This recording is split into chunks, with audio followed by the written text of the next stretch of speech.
What is going on, guys? Just to get to the point, welcome back. That's right, welcome back to another video. In today's video, CEO Disney confirms they don't care about Rachel Zegler. I don't know how to say her name, or another woke actors. My name is Littlelui. Let's get straight into it. Is Mickey Mouse about to lose his house? Is Mickey Mouse about to lose his house? It seems woke Disney fairy tales equal low ticket sales. Box office analysis of Disney's last 8 studio releases show a shocking loss of nearly $1 billion.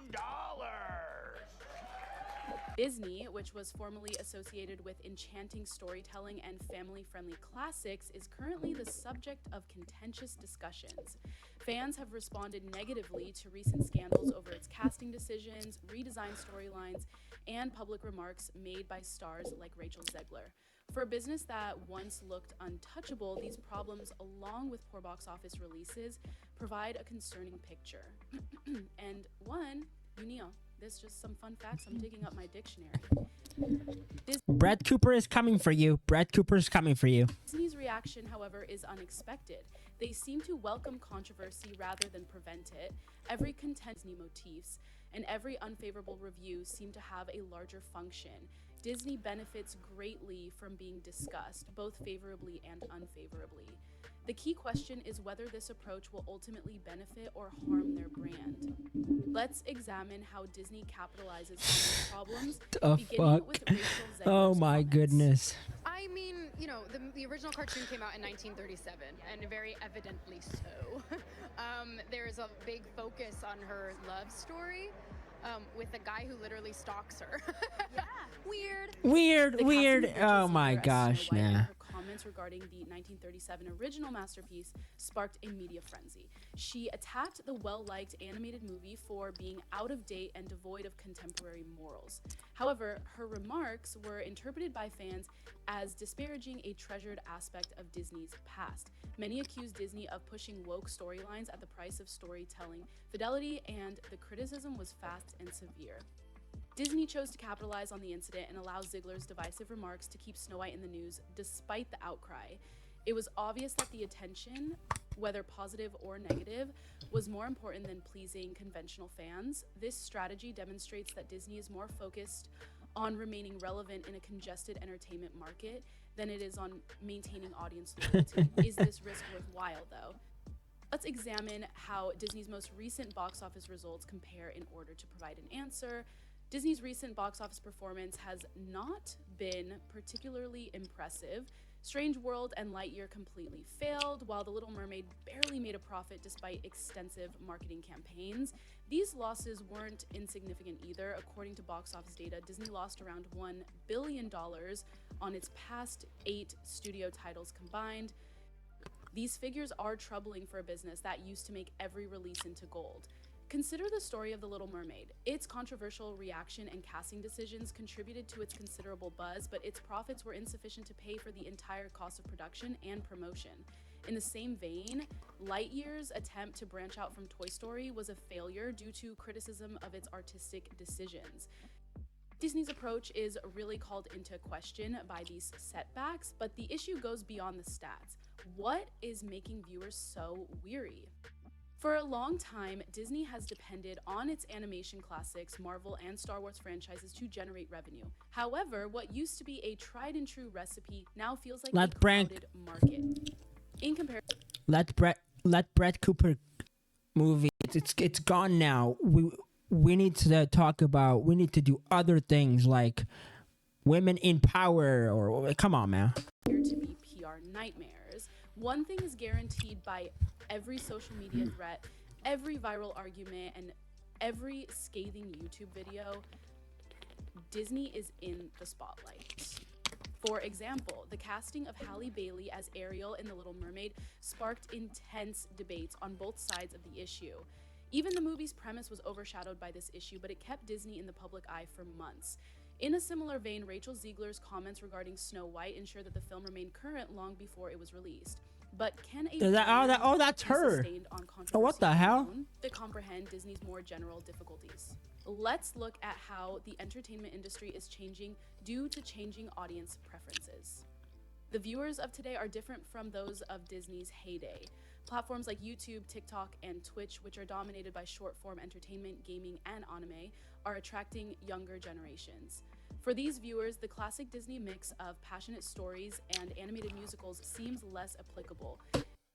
What do you mean? I love classic movies. Beauty and the Beast, The Lion King. I love Snow White, but I hated the witch. She scared me when I was a kid. I think I started watching classic Disney movies when I was 8 or 9, probably 8 or 9 years old, probably 8 or 9. I don't know if I watched any younger. Disney's efforts to revamp its classics have alienated the company's primary demographic for decades, the older enthusiasts. Movies like Lightyear, which attempted to appeal to progressive ideas but failed both critically and economically, are examples of how the shift in taste has caused a disconnect. New audiences and nostalgic fans have found it difficult to connect, even with Wait, what? She's only 22. classic brands like Star Wars. Disney's material frequently No, forced I did not stutter. worlds, pleasing neither, rather than bringing generations together. What, then, is sustaining Disney? Their theme parks hold the key to a different sort of magic. Let's examine it more closely. Disney's theme parks continue to be a bright spot even while its films don't always connect with viewers. Disney parks generated $8.95 billion in operating profits in 2023 alone, demonstrating their continued importance to the company's business. Every year, millions of people visit theme parks like Disneyland and Walt Disney World because they provide immersive experiences that are frequently lacking in films. This popularity is indirectly attributed to even contentious movies like The Little Mermaid and the impending Snow White. They generate interest in associated park attractions, merchandising, and themed events, whether or not viewers enjoy merchandising and themed events, whether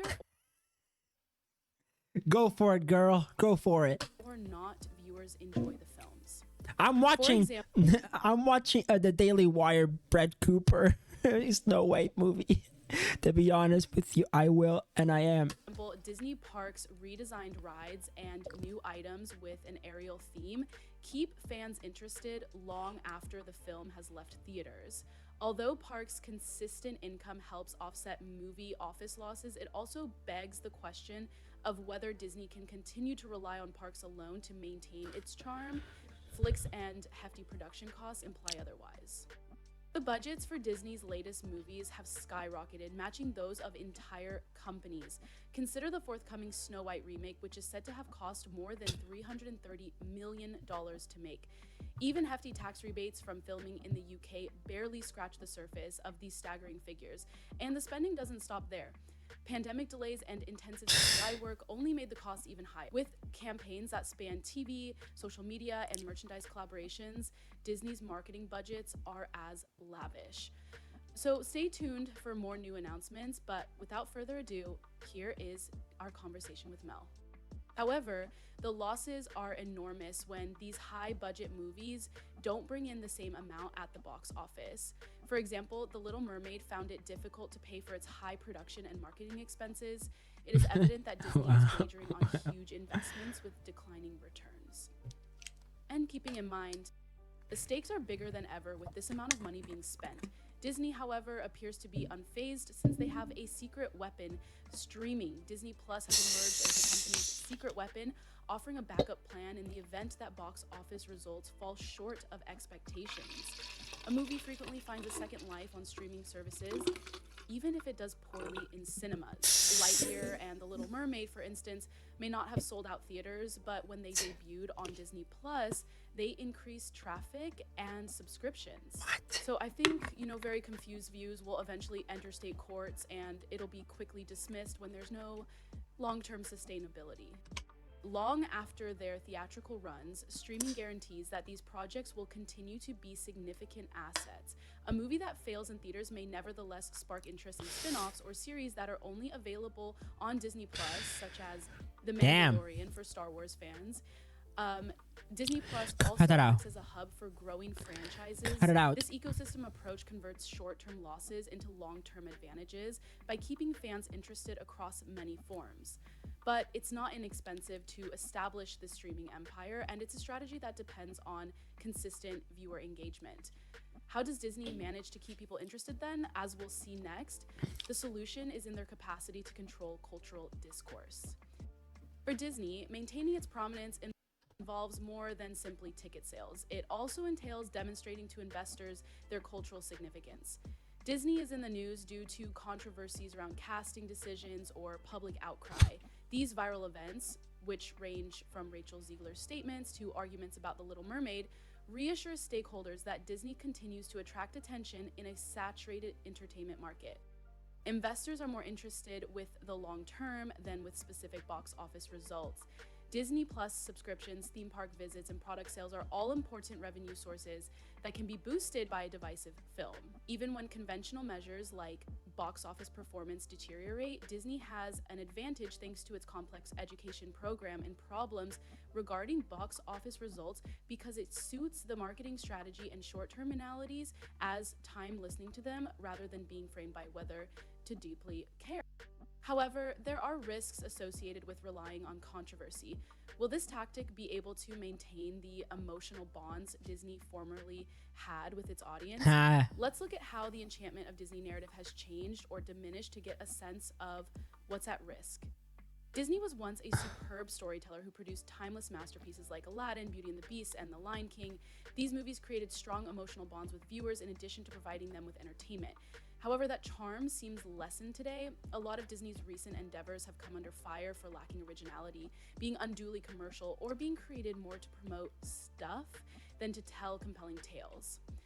I've been a fan of Disney since I was a little girl. I have one still watches the shows, so I can't wait to hear all sorts of updates on the storyline. So, for instance, Mulan's live-action version alienated fans with its tonal adjustments and alterations to the original storyline, despite its intention to reinvent the beloved animation classic.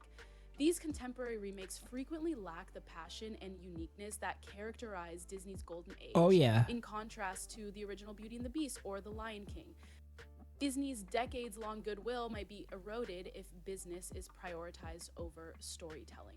What occurs then when consumers begin to doubt the brand?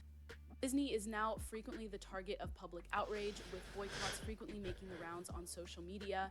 Campaigns like Boycott Disney are a result of critics' accusations that the firm puts political goals ahead of imaginative storytelling. Even while these changes create news, Disney's financial results are rarely significantly impacted. The reason for this is that Disney's empire is too diverse to be ruined by a single dispute. Disney theme parks, souvenirs, and streaming services continue to make money even in the face of negative reviews for films like Lightyear or The Little Mermaid. A new attraction at Disneyland or an exclusive series on Disney Plus can help ease the temporary pain of a movie failure.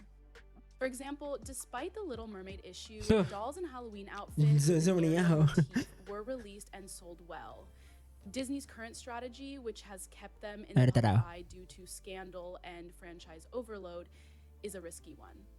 In addition to failing to attract younger audiences gravitating toward gaming, anime, and other platforms, the studio runs the danger of offending devoted fans who yearn for meaningful stories.